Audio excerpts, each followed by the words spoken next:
El Evangelio de Marcos, ¿verdad? Comenzamos hace ya unas semanas y empezamos viendo cómo el Evangelio de Marcos, en el capítulo 1, versículo 1, declaraba que el Señor Jesucristo es el Cristo, era el Rey mesiánico y era el Hijo de Dios, ¿verdad? Veíamos capítulo 1, versículo 1, principio del Evangelio de Jesucristo, Hijo de Dios. Y veíamos también cómo lo que hace Marcos, un evangelio que estaba escrito para el mundo romano, lo que hace era presentar al Hijo de Dios, a Jesucristo, como Dios hecho hombre, el Dios encarnado, digno de toda gloria, honra, honor y alabanza. Y veíamos cómo mostraba que el Señor tenía toda la autoridad. Y lo que realmente está mostrando Marcos en este primer capítulo de su Evangelio, en Marcos capítulo 1, es la pregunta, o la respuesta, mejor dicho, a la pregunta: ¿quién es Jesucristo? Una pregunta fundamental que todos en nuestra vida y que toda persona en su vida se ha tenido que hacer. Y veíamos como el Evangelio de Marcos nos muestra el bautismo. Estuvimos estudiando cómo el Señor Jesucristo mostraba su autoridad sobre la tentación cuando fue tentado por el Señor Jesucristo, cómo llamó a sus discípulos.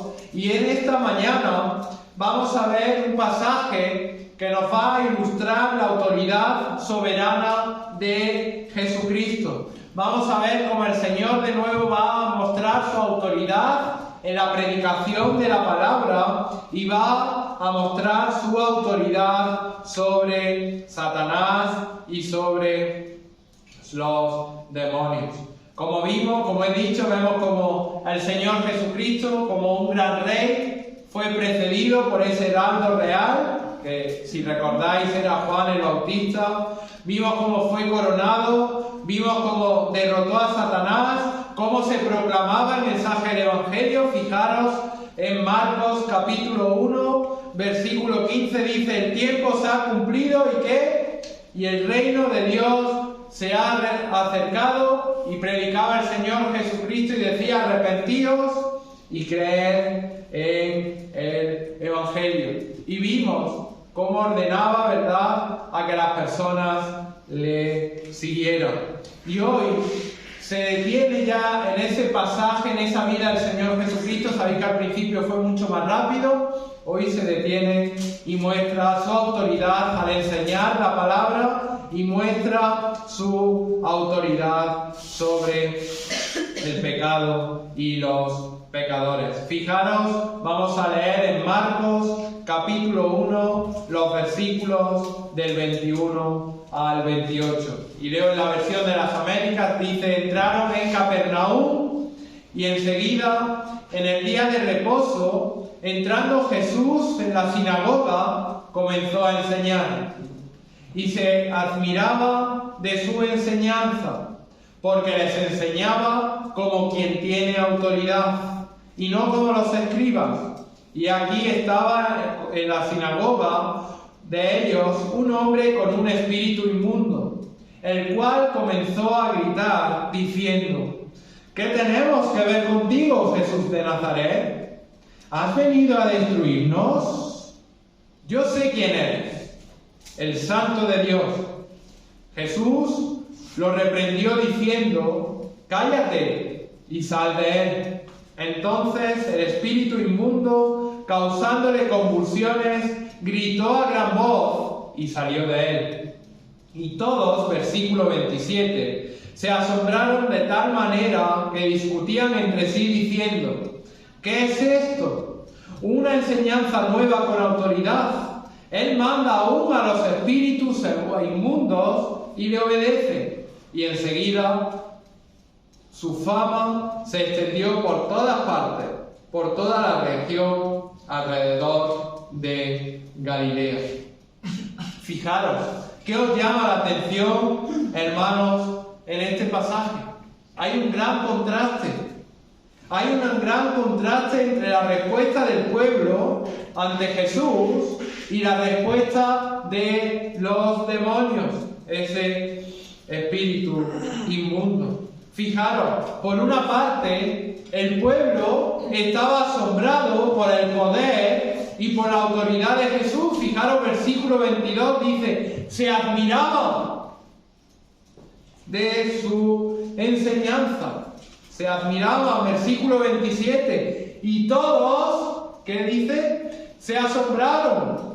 Todos se asombraron de la autoridad y del poder de Jesús. Jesús estaba enseñando la palabra de Dios como ninguno otro antes les había enseñado. Y sin embargo, por otro lado, vemos el contraste de los demonios, de este espíritu inmundo que estaban aterrados por Cristo. Fijaros que responden con horror, con terror y con pánico. Y hay algo en común, ¿verdad?, entre estos demonios y estas personas que estaban escuchando. Y es que tanto los demonios como las personas que estaban escuchando eran pecadores. Pero la respuesta fue diferente. Solamente los demonios chillaron de miedo. Estos espíritus inmundos, estos hijos de Satanás, sabían que Jesús era su juez y que los iba a arrojar al infierno. Sin embargo, vemos como las personas no lo entendieron. Las personas vemos como se admiraron, vemos como muchas de las personas, como dice el versículo 27, se asombraron. Pero en el Evangelio de Marcos y el resto de los Evangelios nos muestran como la mayoría de los judíos rechazaron al Mesías. Las personas estaban curiosas, se mostraron curiosas, pero un poco comprometidas. Los demonios, este espíritu inmundo que estaba dentro de esta persona, habían conocido al Hijo de Dios, ya que Él los había creado, como vemos en Colosenses 1:16. Ellos sabían, habían estado con el Señor y sabían de que se habían rebelado contra Dios, sabía que Dios los había expulsado del cielo y eran conscientes de que su fin era el castigo eterno y el lago de fuego. Fijaros en Mateo capítulo 25, Mateo 25, 41, vemos cómo es Satanás y cómo todos los hijos de Satanás, todos estos demonios, todos estos espíritus inmundos, saben que su final es el infierno, el lago de fuego. Dice 25:21. Entonces dirán también a los de su izquierda: apartaos de mí, malditos, al fuego eterno que ha sido preparado ¿para quién? Para el diablo, para Satanás, y ¿para quién más? Para sus ángeles, es decir, esos ángeles caídos que se rebelaron contra Dios y que Dios los expulsó de su presencia en el principio de los tiempos. Ellos sabían que para estos ángeles caídos, para estos demonios, para Satanás y para sus ángeles, no hay salvación. Sin embargo, los pecadores que llegan a tener una verdadera comprensión del Hijo y a quienes le aterra la amenaza del infierno, están invitados a huir de su ira y a acudir por fe al Señor Jesucristo, y tendrán perdón y la gracia de salvación. Pero fijaros en este contraste. Los demonios sabían quién era Jesús y sin embargo no tenían ninguna, repito, no tenían ninguna posibilidad de salvación. Las multitudes Se le estaba ofreciendo salvación, pero negaron reconocer al único que puede darlo. Los demonios, ante la enseñanza de Jesús, estaban aterrados, pero no podían ser salvos. Las personas estaban asombradas, pero no iban a ser salvas. Y fijaros, esto es lo que se nos muestra. Dice versículo 21, dice, entraron en Capernaum y enseguida, en el día de reposo, entrando Jesús en la sinagoga, comenzó a enseñar. Y se admiraban de su enseñanza, porque les enseñaba como quien tiene autoridad, y no como los escribas. Y lo primero que vamos a ver es la autoridad de la palabra de Jesús. La autoridad de la palabra de Jesús. Estos dos primeros versículos, describen por qué los demonios, ese ángel caído, reaccionó de la manera en la que reaccionó. Esa fue la respuesta inmediata de la enseñanza acreditada por Jesús.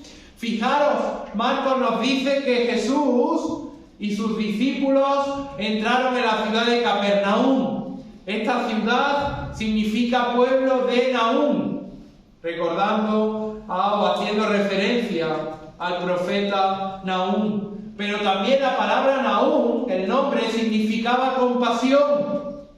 Y así eran llamados los habitantes de esta ciudad. Capernaum era una ciudad pesquera, era una ciudad comercial. Aquí era donde Pedro, Andrés, Jacobo y Juan, esos discípulos, tenían su empresa. Era donde Mateo se dedicaba a recaudar impuestos. Y ahí es donde el Señor Jesucristo, tras haber sido expulsado de la ciudad de Nazaret, comienza su ministerio. Y dice, enseguida, en el día de reposo, entrando Jesús en la sinagoga, comenzó a enseñar. Esto no era algo inusual.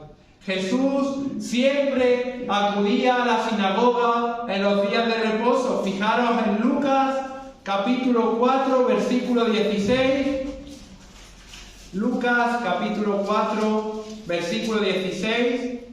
Se nos dice esto mismo, esa costumbre del Señor del día de reposo, acudir a la sinagoga. Lucas 4, 16 dice, llegó a Nazaret, donde se había criado, y según su costumbre, entró en la sinagoga, el día de reposo, y se levantó a leer. Es decir, algo común en la vida del Señor Jesucristo. ¿Qué eran esto de las sinagogas? Las sinagogas comenzaron a, por así decirlo, a expandirse cuando el pueblo regresó del exilio en Babilonia. Como sabéis, antes del exilio, toda la adoración se centraba en el templo, ¿verdad?, de Jerusalén. Luego sabéis que el templo, o imagino que sabéis que el templo fue destruido, ¿verdad?, por Salomón. Bueno, el templo de Salomón fue destruido y los judíos estuvieron en el cautiverio durante 70 años. Luego el pueblo comenzó a reunirse en pequeños grupos. Y luego después de que regresaron a su tierra, empezaron a reconstruir el templo. Empezaron a, por así decirlo, a vivir en pequeñas aldeas, en pequeños pueblos, y empezaron a implantar las sinagogas. Ese nombre significa lugar de reunión, lugar de asamblea. Y la sinagoga llegó a ser el centro común de la vida judía. Era un lugar de adoración, era un lugar de reunión, era una escuela, una sala de audiencias y una sinagoga. Lo único necesario era que 10 hombres judíos se juntasen. ¿Qué se hacía en las sinagogas? una de las principales funciones era la lectura pública y la explicación de la Escritura, basándose en el libro de Nehemías, en el capítulo 8, como hemos leído en el estudio. Vemos como Esdras se levantaba, leía la Escritura y le daban sentido a lo que leían, pues de ahí se fue llevando y haciendo lo mismo en cada una de las sinagogas. Y una característica importante de las sinagogas era lo que se conocía con el nombre de la libertad de la sinagoga. ¿Qué era eso de la libertad de la sinagoga? Que cualquier hombre apto para enseñar podía levantarse, podía leer la Escritura y dar la explicación de ese pasaje del Antiguo Testamento. Es por ello que el Señor Jesucristo, como hemos leído tanto en Lucas como en el Evangelio de Marcos, se levantó y explicó, y es por eso, ahora entendemos por qué Pablo, en cada una de las ciudades que iba viajando a lo largo de sus viajes misioneros, ¿dónde comenzaba a predicar? En las sinagogas, ¿verdad? Eso era donde iba. Y fijaros, dice, comenzó a enseñar. Y continúa versículo 22, y se admiraba de sus enseñanzas, porque les enseñaba como quien tiene autoridad y no como los escribas. La gente que acudía a la sinagoga estaba asombrada. Nunca antes habían escuchado a un rabino, que era como se le denominaba a esos escribas, hablar con tal poder, exactitud y seriedad. Hablaba la Escritura de manera objetiva, con dominio y con claridad. Y es que se habían dado cuenta del contraste entre la enseñanza clara basadas en la Escritura del Señor Jesucristo y de los escribas, que como estamos viendo en el estudio, cada vez más y más y más su enseñanza se iba degradando, y en lugar de leer y exponer la Escritura, lo que hacían era que daban su opinión, no sobre la Escritura ni siquiera, sino sobre la opinión de otros rabinos o de otros escribas. Estos eran los escribas, los principales maestros de la sociedad. ¿Por qué? Porque antes la sociedad no tenía la capacidad para tener las Escrituras, sino que había copias. Estas copias estaban en propiedad de los escribas, eran demasiado costosas, no existía la empresa, la clase trabajadora no podía leerlas, no podía poseerlas, e iban a la sinagoga para que ese escriba las leyera y las explicase. Pero esa enseñanza que comenzó en Esdras, lo que hizo es que fue degradándose cada vez menos y menos, y se centraba ya en sus propias ideas. Ya no explicaban el significado de la Escritura, sino que se deleitaban en reflexiones complejas. Ya buscaban alegorías fantasiosas, buscaban ideas que nadie hubiese dicho, nociones místicas, y se olvidaron de la Escritura. Sin embargo, ellos pensaban que con esas filosofías, con esas nociones místicas, iban a admirar a la población que le escuchaba, pero fijaros, el resultado fue justo lo contrario. ¿Qué dice? Que se admiraban ¿de qué? De ver como el que enseña, como el que tiene autoridad. Y esta palabra admiraba estaba refiriéndose a que realmente su alma quedó afectada por la enseñanza del Señor Jesucristo. Esto es lo que está diciendo la palabra. Y de repente, versículo 23, ese silencio absoluto fue interrumpido por el chillido de un hombre endemoniado.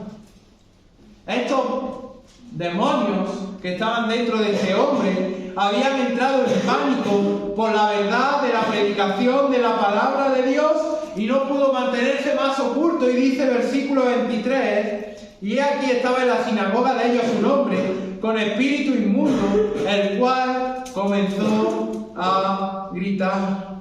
Fijaros, ¿Dónde estaba este demonio? ¿Dónde estaba este espíritu inmundo? ¿Dónde estaba este ángel caído? Todo ello términos sinónimos, secuaces de Satanás, en medio de una religión falsa. Se estaban disfrazando como ángeles de luz, pero lo que estaban haciendo era perpetuar el error y el engaño. Estos ángeles y estas personas que no predican el verdadero evangelio son mentirosos y asesinos que realmente no buscan la salvación de las personas, sino lo que buscan es la condenación eterna de la gente. Y no lo digo yo, lo dice la palabra del Señor. Fijar en el Evangelio de Juan, capítulo 8, los versículos 44 y 45. Juan 8, versículos 44 y 45. Dice la palabra del Señor, refiriéndose a estos fariseos. Fijaros, dice: sois de vuestro padre el diablo y queréis hacer los deseos de vuestro padre. Él fue un homicida desde el principio y no se ha mantenido en la verdad, porque no hay verdad en él. Cuando habla mentira, habla de su propia naturaleza, porque es mentiroso y es padre de la mentira. Pero porque yo digo la verdad, no me creéis. Qué contraste, ¿verdad? Jesús predicó la verdad y este demonio, este ángel caído, este hijo de Satanás, tuvo una respuesta, y es chillar ante la palabra de Jesús y la enseñanza de Jesús. Los ángeles, recordar eso que hemos visto en la introducción, tiemblan, se aterrorizan ante el poder de la palabra de Cristo.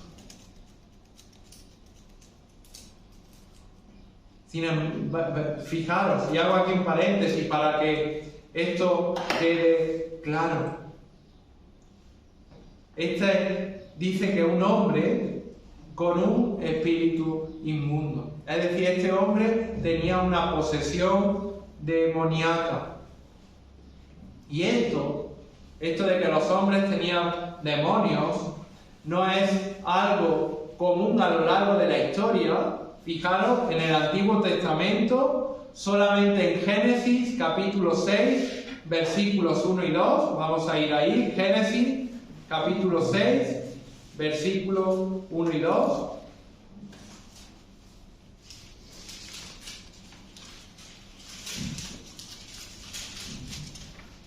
Fijaros que dice: aconteció que cuando los hombres comenzaron a multiplicarse sobre la faz de la tierra y le nacieron hijas, los hijos de Dios vieron que las hijas de los hombres eran hermosas y tomaron para sí mujeres de entre todas las que les gustaban. Es decir, estos ángeles caídos se empezaron a mezclar con mujeres, que estaban mujeres humanas. Y fijaros, en Hechos solamente hay dos casos. En Hechos sabéis que el Señor Jesucristo ya había ascendido a la presencia del Padre, y lo vemos en Hechos capítulo 16 y en Hechos capítulo 19. No los vamos a leer, pero en Hechos 16, si estáis tomando nota, del 16 al 18, y en Hechos 19, del 13 al 16. Solamente esos tres casos en todo el Antiguo Testamento, y desde la partida del Señor Jesucristo al cielo hasta el final de la Escritura. Sin embargo, durante el periodo de los Evangelios hay numerosos casos de personas que tenían estos espíritus inmundos, que estaban poseídos por ángeles caídos o por demonios. Lo vemos en Mateo 4, en 8, Mateo 9, Mateo 10, Marcos 1, Marcos 5, Marcos 9, en Lucas. Es decir, solamente estas personas poseídas por estos espíritus inmundos se concentran cuando el Hijo de Dios estaban en la tierra. Fueron cuando se rebelaron de manera violenta y sorprendente. Y fijaros, este hombre comenzó a gritar diciendo, versículo 24, ¿qué tenemos que ver contigo, Jesús de Nazaret? ¿Has venido para destruirnos? Y dice, yo sé quién eres. Versículo 24 al final. El Santo de Dios. Y fijaros que este demonio, este ángel caído, utiliza el plural. Fijaros, no dice, ¿has venido para destruirme? No. ¿Qué dice? ¿Has venido a qué? A destruirnos. Es decir, está hablando en representación de todos los ángeles caídos en todos los lugares. Ellos conocían quién era Jesús. Habían conocido a la Trinidad antes del golpe fallido de Satanás, como se nos relata en Isaías capítulo 14. Vamos a ir allí para que entendáis por qué Satanás, por qué se rebeló ante Dios y esos ángeles caídos existen. Isaías capítulo 14, porque es un tema que es importante que tengamos seguridad y que sepamos debatir, porque es un tema que nos puede llamar a mucho la atención. Fijaros en Isaías capítulo 14, los versículos del 12 al 17, dice: Como has caído del cielo, oh lucero de la mañana, hijo de la aurora, has sido derribado por tierra, tú que debilitas a las naciones. Pero tú dijiste en tu corazón: subiré al cielo, por encima de las estrellas de Dios levantaré mi trono, y me sentaré en el monte de la asamblea, en el extremo norte. Subiré sobre las alturas de las nubes, me haré semejante al Altísimo. ¿Quién es ese? Satanás, ¿verdad? Que quería ocupar el lugar de Dios. Ese ángel, Satanás. 15, versículo 15. Sin embargo, has sido derribado al Seol, a lo más remoto del abismo. Los que te ven, te observan, te contemplan y dicen: ¿es este aquel hombre que hacía temblar la tierra, que sacudía los reinos, que puso al mundo como un desierto, que derribó sus ciudades, que a sus prisiones no abrió la cárcel? Es decir, aquí se nos relata como Satanás se rebeló contra Dios quisiendo ser más que Dios. Sin embargo, vemos cómo Dios lo expulsó, lo echó al lago de fuego, y ahora sabemos que está operando, aún controlado en la soberanía de Dios, porque aún le tiene que pedir permiso a Dios, como vemos en el libro de Job, pero que un día será echado y será su muerte final en el lago de fuego, y ahí estará por toda la eternidad. Es decir, ¿pero por qué digo esto? Estos ángeles caídos, estos secuaces de Satanás, conocían a Jesús, conocían cada uno de los miembros de la Trinidad, y por eso le dicen: que yo sé quién eres, el Santo de Dios, el Rey mesiánico que había venido aquí a salvar al mundo, ¿de qué? Del poder de Satanás. A esto había venido Jesús. Y fijaros, le utiliza dos nombres. En primer lugar le llama Jesús de Nazaret, con menosprecio y desdén, y todos sabéis qué connotación tenía la ciudad de Nazaret. Decíamos: ¿tú puedes venir de Nazaret de Galilea? Pero fijaros cómo le llaman también el Santo de Dios, porque eran conscientes de su autoridad divina. Los demonios conocían, temblaban, estaban aterrorizados ante la palabra de Dios, porque sabían que Jesús, el Hijo de Dios, había venido para deshacer las obras del diablo, como dice en Primera de Juan capítulo 3, versículo 8.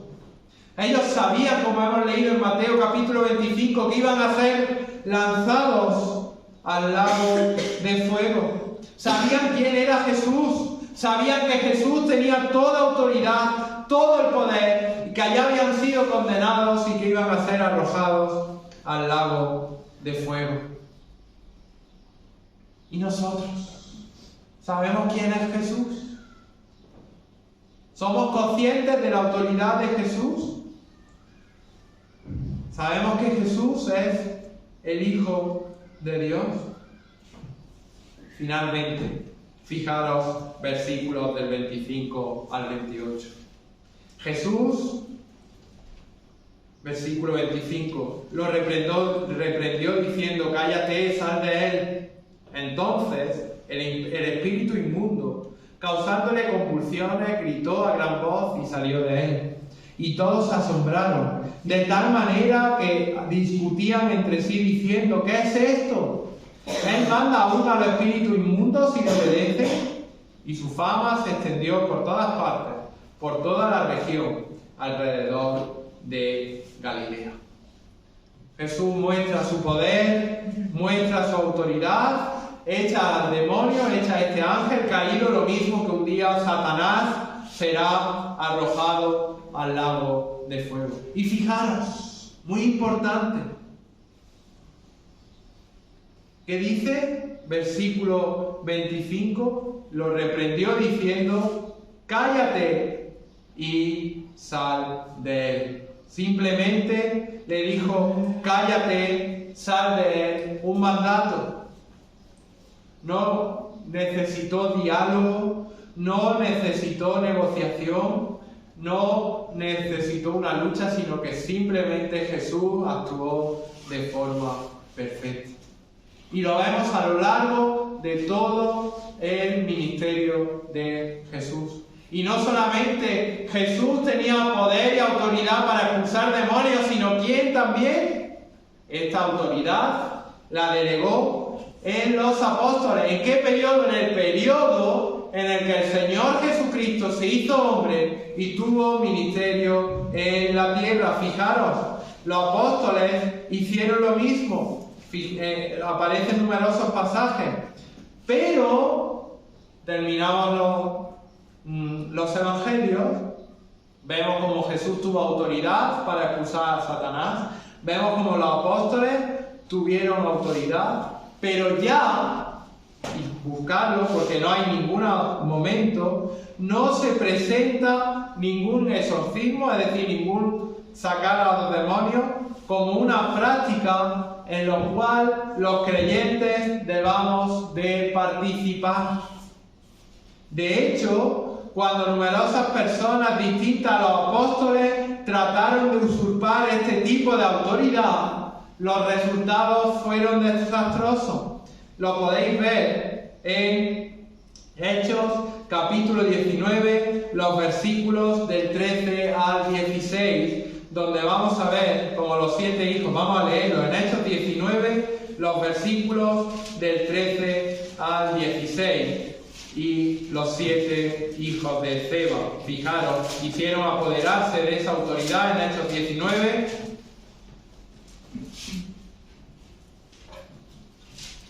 Los versículos del 13 al 16, dice así la palabra del Señor: pero también algunos de los judíos, exorcistas ambulantes, trataron de invocar el nombre del Señor Jesús sobre los que tenían espíritus malos, diciendo: os ordeno por Jesús, a quien Pablo predica. Y 7 hijos de un tal Esceva, uno de los principales sacerdotes judíos, eran los que hacían esto. Pero el espíritu malo respondió y les dijo: a Jesús conozco y sé quién es Pablo, pero vosotros, ¿quiénes sois? Qué respuesta más diferente, ¿verdad? La del Señor que le tuvieron a Jesús. Y el hombre en quien estaba el espíritu malo se lanzó sobre ellos y los dominó y pudo más que ellos, de manera que huyeron de aquella casa desnudos y heridos. No pudieron. Ni eran Jesús, ni eran esa autoridad delegada a los apóstoles. Fijaros qué respuesta de estos ángeles caídos. A Jesús le dice: sé quién eres el Hijo de Dios. A ellos le dice: no los conozco, solamente conozco a Pablo, el apóstol, ¿verdad? Dado apóstol por el Señor Jesucristo, y a vosotros no. Y no pudieron. ¿Por qué? Porque el creyente, el Hijo de Dios, está llamado no a practicar exorcismo, sino que está llamado a evangelizar, a anunciar el mensaje del Evangelio. Porque siempre que anunciamos y evangelizamos a los no creyentes, y estos no creyentes ponen su fe en el Señor Jesucristo, el Espíritu Santo los limpia, establece allí su residencia, como vemos en Efesios, y los demonios y espíritus inmundos son desalojados. Que quede esto, hermanos, que realmente podamos estar tranquilos y que realmente tengamos ese deseo de evangelizar, porque realmente es el poder, ¿verdad?, en Mateo 28, que Dios ha dejado a cada uno de sus hijos. Y termino ya también, que me voy pasando de la hora, y dice la palabra del Señor: cállate, sal de él. Vemos como este demonio no tuvo otra alternativa, salió y lo echó fuera.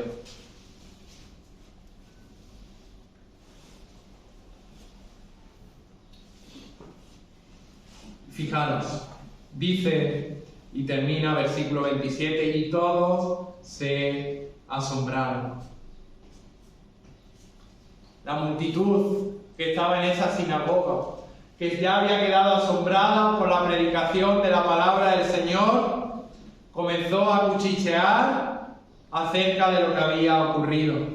Habían sido asombrados por su enseñanza, habían sido impactados por el poder del Señor Jesucristo. Esto hizo que su fama se multiplicase por toda la región de Galilea. De hecho, el Señor Jesucristo, vemos como un poco más adelante en el versículo 39, dice: y fue por toda Galilea predicando en la sinagoga, expulsando demonios, es decir,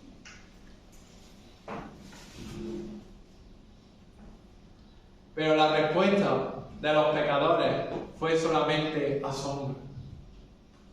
Pero luego vemos como al final ese asombro pasa, ese impacto pasa, y muchos de ellos no creyeron. No solamente basta con quedar asombrados de la palabra de Dios, con decir, bueno, me interesa lo que dice, o cómo piensan, sino que también es necesario estar aterrado. Aterrado por un juez que va a establecer un juicio. No solo basta maravillarse en Jesús, no solamente basta tener curiosidad, sino que el Señor Jesucristo quiere que el pecador acuda a Él como el Salvador. Aterrado porque sabe que por sí mismo nada puede hacer, porque sabe que por sí mismo lo único que le espera es el infierno. Tiene que huir, aterrado de eso, y dejarse y cuidar y caer en las manos del Salvador. Esta gente que había quedado asombrada lo seguían por buen maestro, por unas buenas ideas morales. Hoy se llamaría un activista social incomprendido, pero nada de eso les iba a llevar la salvación. Puedes quedarte perplejo por una predicación, pero debes aceptar al Señor por fe, porque solamente Él salva por medio de la fe. Debes de confiar en Dios como el Salvador del mundo, someterte a Él y no simplemente tener una perplejidad. Hermanos, que realmente nuestra respuesta sea una respuesta en fe, de que creemos en el Señor Jesucristo, si hay alguien que aún no ha creído en Él, y nuestra respuesta sea no simplemente admiración, sino que realmente estemos y nos gloriemos en aquel que nos ha salvado por su fe. Pues que el Señor bendiga a su familia. Amén.